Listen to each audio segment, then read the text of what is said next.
জামালপুরে বিশ্ব পরিবেশ দিবস 2024 উপলক্ষে আলোচনা সভা ও বৃক্ষরোপণ সপ্তাহের শুভ উদ্বোধন করা হয়েছে।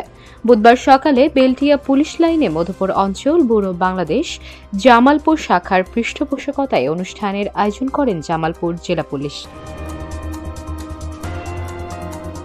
Jamalpur police super Mohammad Kamruzzaman BPM এর সভাপতিত্বে আলোচনা সভায় প্রধান অতিথি হিসেবে উপস্থিত ছিলেন ময়মনসিংহের ডিআইজি মোহাম্মদ শাহ আবেদ হোসেন বিপিএম। বিশেষ অতিথি হিসেবে উপস্থিত ছিলেন মধুপুর অঞ্চল ব্যুরো বাংলাদেশ আঞ্চলিক ব্যবস্থাপক উত্তম কুমার বসাক। অন্যান্যদের মাঝে উপস্থিত ছিলেন অতিরিক্ত police super Mohammad Sohel Mahmud PPM সহ জেলা পুলিশের ঊর্ধ্বতন কর্মকর্তাবৃন্দ ও বিভিন্ন স্কুল কলেজের শিক্ষক শিক্ষার্থীরা।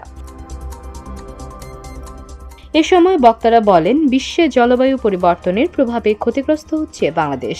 এ ক্ষতির হার কমাতে আমাদের সবাইকে সচেতন হতে হবে, পরিবেশের পরিচর্যা করতে হবে। পরিবেশ রক্ষায় যার যার অবস্থান থেকে সচেতনতা বৃদ্ধির লক্ষ্যে কাজ করতে হবে। পরে অতিথিরা শিক্ষার্থীদের মাঝে গাছের চারা বিতরণ করেন।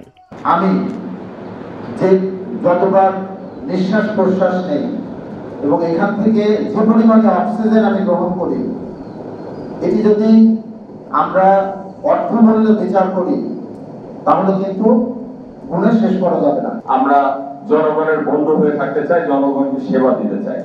এই সেবায় ব্রত হয়ে আমরা যদি প্রত্যেকটি ঘরে ঘরে যদি একটি সুন্দর পরিবেশ বান্ধব সমাজ গড়ে না তুলতে পারি, তাহলে কিন্তু আমরা 2041 যে স্মার্ট বাংলাদেশের স্বপ্ন দেখছি সেই স্বপ্ন কিন্তু বাস্তবায়ন হবে না।